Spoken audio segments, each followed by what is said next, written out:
तो 10 वर्ष जो हम काम किए अलग अलग राज्यों में अलग अलग पार्टियों के साथ, हमने ये देखा कि जो नए लड़के हैं जिनके बाबूजी विधायक मंत्री नहीं हैं, जो बड़े नेताओं के लड़के नहीं हैं, वो राजनीति में आते कैसे हैं और उनकी राजनीतिक यात्रा कैसी रहती है। तो ज्यादातर युवा 20-25 साल की उम्र में जो राजनीति में आना चाहता है वो अपने इलाके के किसी दल या नेता के साथ जुड़ के अपनी राजनीतिक यात्रा शुरू करता है। राजनीतिक यात्रा शुरू करे के मतलब का बा, किसी दल या नेता से आप जुड़ गए, उसके नाम का पर्चा फाड़ लिया, उसके नाम का पट्टा गले में लगा लिए, या नेताजी के साथ भीड़ में ही सही कहीं सेल्फी खिंचा लिए। आप घर आए, आपने अपने और अपने मित्रों परिवारजनों को बताया कि आप अमुक दल में शामिल हो गए हैं या अमुक नेता के साथ आपने राजनीतिक जीवन की अपनी शुरुआत की है। 2-4-5 बरस तो लड़कों को पता ही नहीं चलता है कि इसमें करना क्या है। तो काम के नाम पर आप क्या करते हैं? नेताजी के आगे पीछे घूमना। नेताजी आ गए तो उनके नाम का जिंदाबाद का नारा लगाना। कहीं इलाके में धरना प्रदर्शन अगर बा तो नेताजी आने के पहले 2 घंटा से जाकर धरना प्रदर्शन करना। कहीं जेल भरो आंदोलन होता तो सबसे पहले जाकर लाठी डंडा खाना। नेताजी के पक्ष में नारा लगाइए, नेताजी के विरोधियों को गाली दीजिए। कहीं बड़ी सभा हो रही है, कहीं कोई मीटिंग हो रहा है तो उस मीटिंग में भीड़ का हिस्सा बनना, कुर्सी लगाना। यही लोग ज्यादातर समझते हैं कि राजनीति में शुरुआती दिनों में यही सब काम करना पड़ता है। ज्यादातर आदमी यही समझ के रहता है, खाली बिहार में नहीं, हर राज्य में हमने देखा है। लोग बताते हैं कि ऐसा ही राजनीति शुरू होला। आपके मन में ऐसा बैठा दिया गया है। आप ये काम 3 बरस, 4 बरस, 5 बरस करते हैं इस आशा और अपेक्षा से कि आपकी जीवन में भी कुछ आगे गाड़ी आपकी बढ़ेगी, राजनीति में आपको कुछ करने को मिलेगा। ये वो समय है जब राजनीति के साथ साथ आपको अपने जीवन को भी व्यवस्थित करना है। 25, 26, 27 के उम्र में लड़कों को अपनी नौकरी जीविका का भी उपाय करना है। तो घर से, माता पिता से, भाई बंधु से ये दबाव भी रहता है कि भाई ये दिन भर लखेरई छोड़ के नेता के पीछे आमने घूमने से छोड़कर कुछ पढ़ाई लिखाई पर ध्यान दो, नौकरी कर लो, कुछ खेती व्यवसाय कर लो।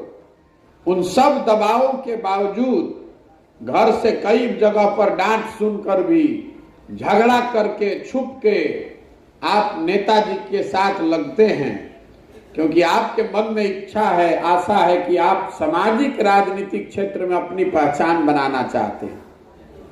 लेकिन 4-5 बरस ये काम कीजिएगा और कभी आपके मन में लालसा हो गई कि अब तो 5 बरस कार्यकर्ता बन के काम कर लिए, अब हमको भी कोई जगह मिलनी चाहिए।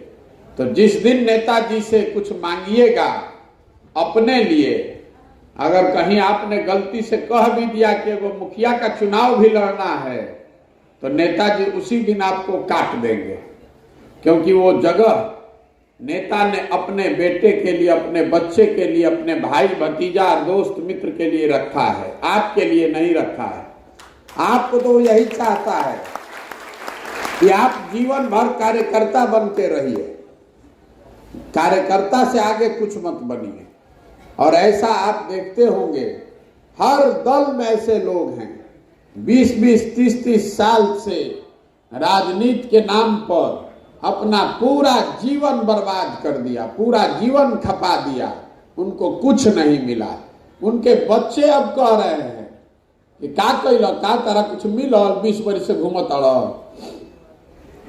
और यही कारण है कि 100 में 70-75 लड़के जो राजनीति की शुरुआत करते हैं तो 5-6 साल में राजनीति को छोड़कर वापस घर गृहस्थी में चले जाते हैं। आप लोग जिस गांव में रहते हैं, आप अपने गांव में जाइएगा तो आपको 50, 55, 60 की उम्र के बहुत सारे लोग ऐसे मिल जाएंगे जो आपको बताएगा कि तहरा उम्र में रही तो हमू नेतागिरी करत रही, फिर आटा दाल के भाव पता चल तो छोड़ के अब अपना घर गृहस्थी पर ध्यान देता नहीं। तो ये जीवन की सच्चाई है। उसमें 20-25 आदमी जो एकदम संकल्पित है कि हमको तो नेता ही बनना है, वो लोग उस विधा में टिके रहते हैं। और उसमें कुछ लोग राजनीतिक दलों में, संगठन में जगह पा जाते हैं। तो आपको एक पैड मिल जाएगा कि आप युवा प्रकोष्ठ के पंचायत के अध्यक्ष हो गए, प्रखंड के लेवल पर आपको उपाध्यक्ष महासचिव बना दिया गया, या जिला के स्तर पर आप सचिव महासचिव बना दिए गए। तो आपको लगता है कि लागत है कि अब हमारी गाड़ी चल निकलो, चलो अब तो दल में जगह मिल गई, आगे बढ़ जाए। लेकिन 2-3 महीना जब वो आप लेटर पैड लेकर घूमिएगा तो आपको पता चलेगा कि समाज में उसका कोई वैल्यू नहीं है, कोई उसको पूछने वाला नहीं है। तो ज्यादातर लोग जो 6-7 साल इस तरह की राजनीतिक काम से जुड़े रहते हैं, उनको समाज में उनकी पहचान बन जाती है चालू पुर्जा लड़के की। लोग ये जानने लगते हैं कि बहुत चालू पुर्जा आदमी बावन गांव में, कोनो काम होम सरकार में फंसी, ब्लॉक में कोनो काम होई, थाना में काम होई, तो ये लड़का होशियार है, ये जाकर करा देगा। तो आप नेता बनने निकले थे, छुट भैये नेता हो गए, लेकिन असलियत में आप दलाली करने लगे। समाज में जिसका काम फंसा उसका ब्लॉक में जाकर, थाना में जाकर कुछ काम कराइए, 200-400-500 रुपया अफसर को दिलवाइए, 200-400 रुपया अपने लिए भी पाइए। ज्यादातर लड़के इसी चक्र में फंस के कि अपना चाय पानी पेट्रोल का जुगाड़ हो गया, थाना ब्लॉक में लोगों की मदद करके 500-1000 रुपया का जुगाड़ हो गया, और यही आपके लिए राजनीति है। उन 100 लड़कों में 4-5 लड़के जो होशियार हैं, जो समझदार लोग हैं, वो 5-7 साल के संघर्ष में समझ जाते हैं कि भैया इस रास्ते से आप नेता नहीं बन सकते हैं, क्योंकि नेता आपको आपका समाज बनाता है। अगर आप छात्र की राजनीति करते हैं तो आपके कॉलेज के छात्र आपको नेता बनाते हैं। अगर आप गांव समाज पंचायत की राजनीति करते हैं तो नेता आपको गांव के लोग बनाते हैं, कोई दल आपको नेता नहीं बना सकता है। प्रशांत किशोर, नीतीश कुमार, मोदी और लालू आपको नेता नहीं बना सकते हैं। नेता आपको आपका समाज बनाता है। तो जेकरा बात की समझ में आ गई तो कहता है कि भैया नेता और दल के पीछे दौड़े से ना होई, अपना गांव में प्रयास करत तनी, पंचायत में मेहनत करत तनी, अपने कॉलेज में छात्रों के बीच मदद करके चुनाव जीतते हैं। तो 100 में 5-6, 6-7 आदमी ऐसा है जो पंचायती राज का चुनाव लड़के, छात्र संघ का चुनाव लड़के जीत कर आता है और अपनी पहचान बनाता है। तो हम लोगों ने जो पूरे देश भर में देखा, उसी के आधार पर हमने सोचकर ये बनाया है कि अगर ऐसे लड़कों को, जिनके माता पिता पहले से राजनीति में बड़े जगह पर नहीं हैं, उनको राजनीति में अगर आना है और आकर सफलतापूर्वक अपना करियर बनाना है, तो उनके लिए क्या रास्ता होना चाहिए। इसीलिए जन सुराज में ये क्लब की परिकल्पना हमने बनाई है। समाज से ऐसे लड़कों को ढूंढ कर निकाला जा रहा है जिनमें सामाजिक राजनीतिक तौर पर कुछ करने की जज्बा है, काबिलियत है। आपको क्लब बनाने के लिए क्या बताया गया? 3 चीज करना है। पहला चीज आपको बताया गया कि 20 लड़कों का, 25 लड़कों का समूह बनाइए और उसका चुनकर स्वयं से अध्यक्ष बनिए। अपने साथ साथ 4 पदाधिकारियों का भी चुनाव कराइए। ऐसा हम क्यों करा रहे हैं? 20 लड़कों का समूह हमको ये बताता है कि अपने गांव, अपने पंचायत में कम से कम 20 लड़के आपके ऐसे हैं जो आपको अपना अगुआ मानने को तैयार हैं। 4 आपके जो सहयोगियों का चुनाव कराया जा रहा है, वो क्यों करा रहे हैं? वो इसलिए कराया है कि आप पहले दिन से इस बात को समझिए कि राजनीति में अकेला आदमी कुछ नहीं कर सकता है। हमेशा आपको अपने सहयोगियों को, साथियों को, टीम वालों को लेकर चलना है। इसीलिए आपके साथ साथ उपाध्यक्ष, सचिव, कोषाध्यक्ष और सोशल मीडिया के 4 लोगों का भी चुनाव किया गया।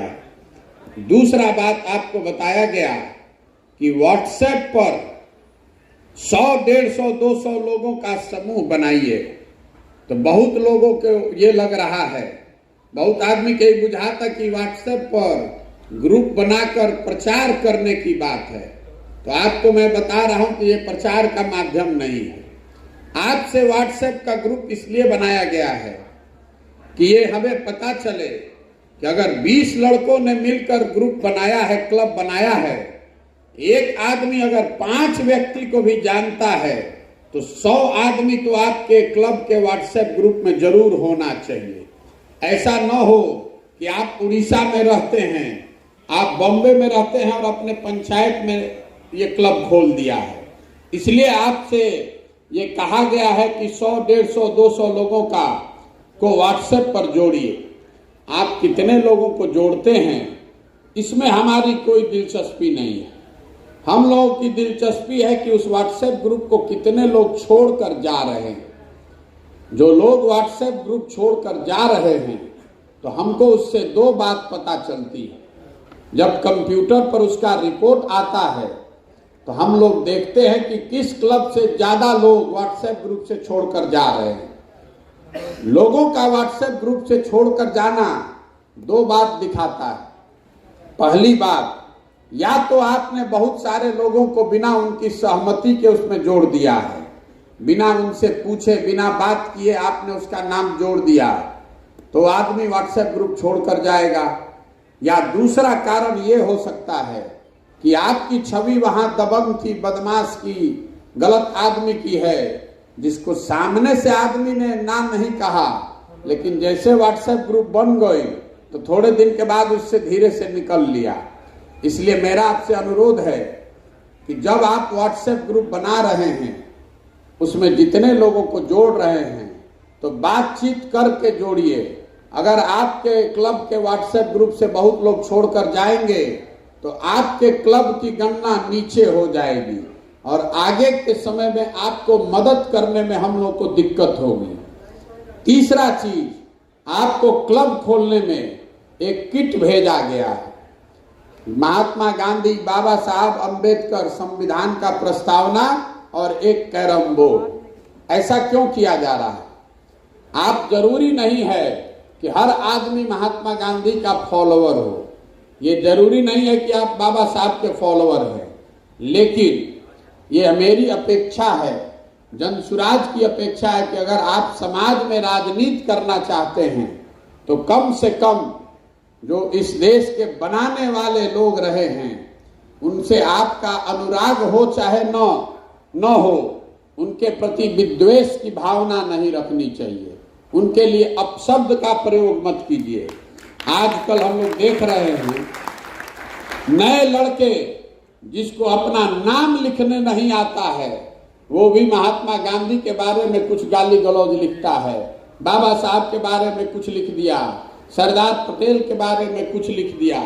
अभी व्हाट्सएप और सोशल मीडिया के जमाना बा, किसी को गाली लिखने से, अपशब्द बोलने से आप बड़े नहीं बनते। इसलिए इस बात का ध्यान रखिए।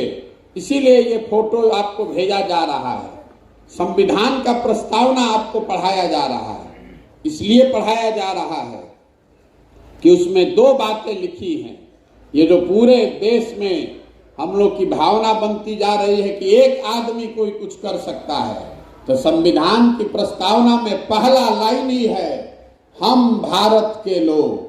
और उस प्रस्तावना खत्म होती है जिसमें लिखा है कि इस संविधान को आत्म अर्पित कर रहे हैं, मतलब हम खुद ही बना रहे हैं और अपने आप को दे रहे हैं, कोई बाहर से आकर हम लोग को नहीं देने वाला है। जो जन सुराज में हम बात बता रहे हैं कि अगर बिहार को सुधारना है तो बिहार के लोगों को, खासकर युवाओं को खड़े होकर ये व्यवस्था बनानी पड़ेगी।